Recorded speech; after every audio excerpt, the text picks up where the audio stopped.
جب حضرت آدم علیہ السلام اس زمین پر آئے، اس کے 1000 سال بعد اللہ نے عراق کی سرزمین پر رافتین کا انتخاب کیا اور وہاں اپنے بندے کو نبی بنا کر بھیجا، جس کو آج بھی دنیا مختلف ناموں سے یاد کرتی ہے۔ اور کوئی اللہ کے اس نبی کو عبد الجبار کہتا ہے، اور کوئی عبد الغفار، اور کوئی الیاس، تو کوئی کشتی والا نبی، اور کوئی نوح نجی اللہ کہہ کر بلاتا ہے۔ حضرت نوح علیہ السلام حضرت ادریس علیہ السلام کے پر پوتے ہیں اور حضرت آدم علیہ السلام کی 10ویں پشت میں سے ہیں، اور اس ٹائم کی قوم دنیا کی سب سے بدترین قوم تھی، اور وہ ظلم کرنا عام سمجھتے تھے اور اپنی نفسانی خواہش پر فخر کرتے تھے، اور بتوں اور شیطانوں کی پوجا کرنا وہاں نارمل تھا۔ لیکن حضرت نوح علیہ السلام ان کو بچپن سے ہی سمجھاتے رہتے اور بار بار کہتے کہ اس کائنات کو اللہ نے بنایا ہے اور وہی اس کا مالک ہے۔ اور نوح علیہ السلام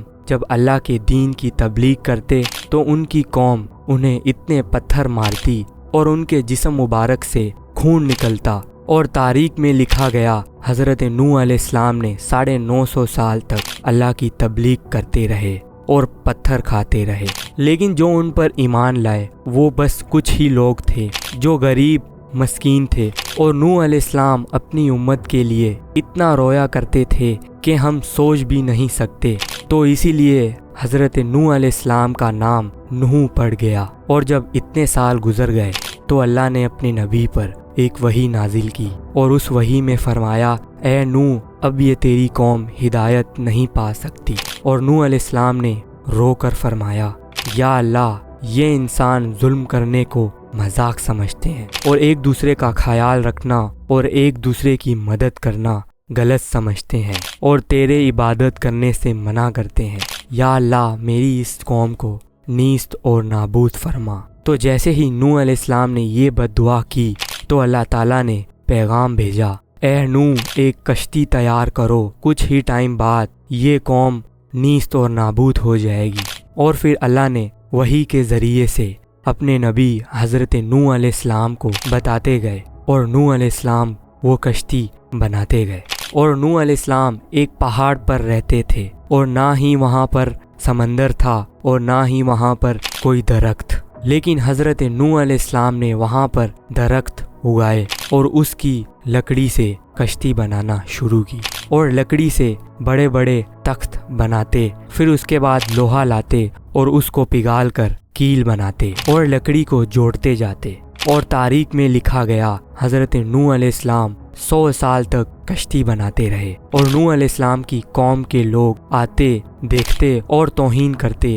اور حضرت نوح علیہ السلام کو پتھر مارتے اور نوح علیہ السلام کو پاگل بھی کہتے، اور وہ یہ بولتے کہ نہ ہی یہاں پر دریا ہے اور نہ ہی یہاں پر سمندر، پھر بھی یہ پاگل کشتی بنا رہا ہے۔ لیکن اللہ کے نبی نوح علیہ السلام صبر کرتے رہے اور آسمان کی طرف دیکھتے تھے، اور اس کشتی کا طول 300 گز تھا، اونچائی 30 گز تھی اور عرض 50 گز تھا۔ لیکن یہ کشتی عام کشتیوں کی طرح نہیں تھی، کیونکہ اس کے نیچے سے جیسے بند کیا گیا تھا سیم ویسے ہی اس کو اوپر سے بند کیا گیا تھا، اسی لیے کہ بارش کا پانی بھی کشتی میں نہ آ پائے۔ اور کشتی میں 3 جگہ بنائی گئی تھی، پہلا حصہ جانوروں کے لیے تھا، سینٹر والا حصہ انسانوں کے لیے، اور اوپر والا حصہ پرندوں کے لیے۔ ہر جگہ کا اپنا دروازہ تھا۔ اور جب کشتی تیار ہو گئی تو اللہ نے فرمایا، اے نوح، کشتی میں تمام پرندوں کے جوڑوں کو اور جانوروں کو اس پر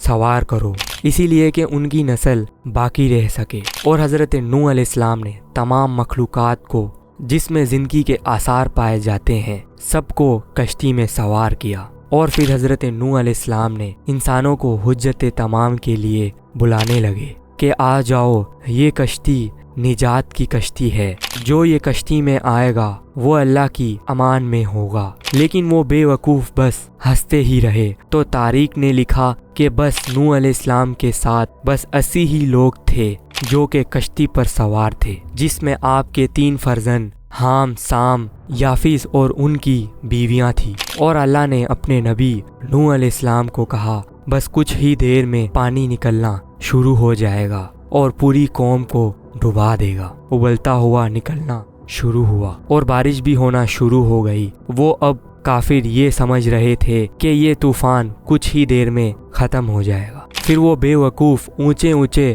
پہاڑوں کی طرف جانے لگے تو بس وہ پانی اتنا زیادہ ہو گیا کہ کہیں بھی کوئی پہاڑ نظر ہی نہیں آ رہا تھا اور نہ ہی کوئی درخت نظر آ رہا تھا۔ بس وہی بچ پائے جو اللہ کے نبی نوح علیہ السلام کی کشتی میں سوار تھے، اور اس ٹائم پانی زمین سے 10 میٹر اوپر تھا اور زیادہ ہوتا جا رہا تھا، اور 40 دن کے بعد پانی کا زیادہ ہونا ختم ہو گیا اور بارش بھی رک گئی اور چاروں طرف پانی ہی پانی تھا۔ کم سے کم 5 مہینے تک کشتی پانی میں ہی رہی اور کہیں نہیں رکی، لیکن آخر دریائے دجلہ کی مشرق کی سمت میں ایک پہاڑی تھی جس کو کوہ حرارت کہتے ہیں۔ اس کی ایک چوٹی کا نام جودی ہے۔ اس چوٹی کی اونچائی کم سے کم 13,000 فیٹ ساحل سمندر ہے، اور نوح علیہ السلام کی کشتی وہاں رک گئی، اور وہ دن 10 محرم اور جمعے کا دن تھا، اور حضرت نوح علیہ السلام 5 مہینے تک وہی جودی پہاڑی پر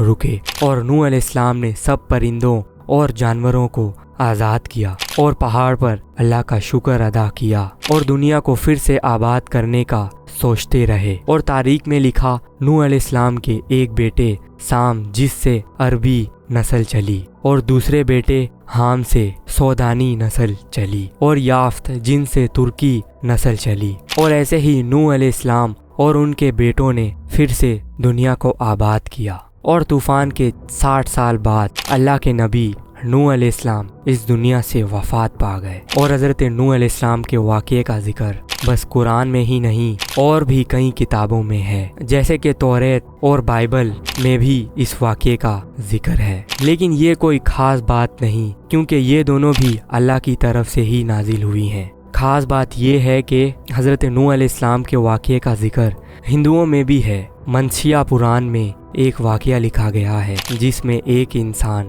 جس کا نام منو ہوتا ہے، اور وہ ایک کشتی تیار کرتا ہے اور اس میں سارے جانوروں کو بٹھا کر اپنے ساتھ لے جاتا ہے، اسی لیے کہ زمین پر طوفان آتا ہے، اور اس واقعے میں اس انسان کا نام منو ہوتا ہے جس کو ہندوؤں میں مہانوؤ سے جانا جاتا ہے۔ اور اگر ہم اس نام پر غور کریں، یہ نام حضرت نوح علیہ السلام کے نام سے ملتا ہے، جیسے یہ نام 2 ورڈ سے بنے ہیں، جیسے مہانوؤ کا مطلب ہوتا ہے گریٹ، اور جو یہ نوؤ ورڈز ہے یہ حضرت نوح علیہ السلام کے نام سے بہت سملر ہے، اور صرف متسیا پران میں ہی نہیں بلکہ پنڈت وید پرکاش کی بک وید اور پران کے آدھار پر دھارمک ہے۔ اس بک میں جس انسیڈنٹس کو لکھا گیا ہے وہ آلموسٹ حضرت نوح علیہ السلام کے واقعے سے سملر ہے۔ برٹش کے فلورا جسٹ آئرر فنکر کے پاس ایک ٹیبلٹ آتی ہے جو 1000 سال پرانی تھی،